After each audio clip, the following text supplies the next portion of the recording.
வணக்கம். இன்னைக்கு நமக்கு உணவு கொடுக்க வந்திருக்கிறவங்க சங்ககிரியை சேர்ந்தவங்க. அவங்க சல்மா. அவங்களுக்கு இன்னைக்கு பிறந்த நாள். இது அவங்க பொண்ணு நிசா. இன்று பிறந்த நாள் காணும் திருமதி சல்மா அவர்களுக்கு நமது பாசமரக்கட்டளை பாச முதியோர் சார்பாக இனிய பிறந்த நாள் நல்வாழ்த்துக்கள். உணவு கொடுக்கிற அவங்க குடும்பம், தொழில், வாழ்க்கையில் அனைத்து செல்வம் பெற்று நீடூழி வாழ நமது பாசமரக்கட்டளை சார்பாக இறைவன்கிட்ட நாம ஒரு பிரார்த்தனை வச்சுக்கலாம்.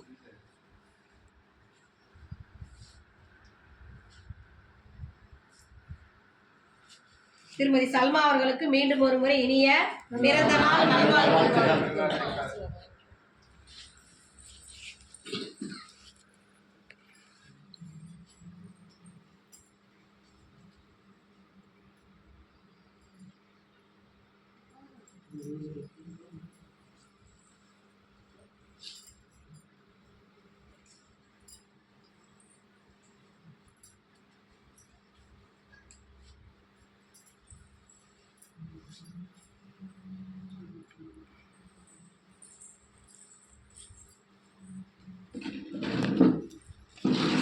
திரு சல்மா அவர்களுக்கு எங்கள் பாசமரக்கட்டளை சார்பாக நன்றிகளையும் வாழ்த்துக்களையும் தெரிவிச்சுக்கிறோமா உணவு கொடுக்கறதுக்காக.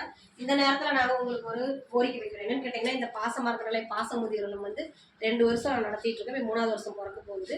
நாங்கள் வாடகை இடத்துல ரன் பண்ணிட்டு இருக்கோம். இப்போ சொந்த கட்டடத்துக்கு உண்டான முயற்சி பண்ணிட்டு இருக்கோம். நாங்கள் கவர்மெண்ட்ல அனைத்து விதமான அப்ரூவலும் வாங்கிட்டோம். நிறைய பெரியவங்க கேட்கறதுனால இட வசதி பத்தல, அதனால சொந்தமாக ஒரு கட்டடம் அமைக்கலான்னு இருக்கிறோம். உங்களால் முடிஞ்சவதையும் எங்களுக்கு செஞ்சு கொடுக்கலாம். நீங்கள் மட்டும் இல்லாத உறவினர்கள், நண்பர்கள், நீங்கள் ஒர்க் போனால் அங்கே இல்லை சொந்த தொழில் செஞ்சால் வர வாடிக்கையாளர்கிட்ட இந்த மாதிரி குமாரபாளையத்தில் ஒரு முதியோர்கள் இருக்காங்க. 35 நபர்கள் கொண்டு இருக்கிறாங்க.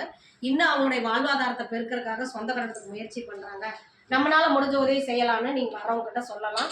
முதியோர்களை நீங்கள் சங்ககிரி பக்கம் எங்கள் இதையை நீங்கள் தெரியப்படுத்தலாம். உணவு கொடுக்குறவங்களுக்கு மீண்டும் ஒரு முறை நன்றிகளையும் வாழ்த்துக்களையும் தெரிவிச்சுக்கிறோம். வாழ்க வளத்துடன்.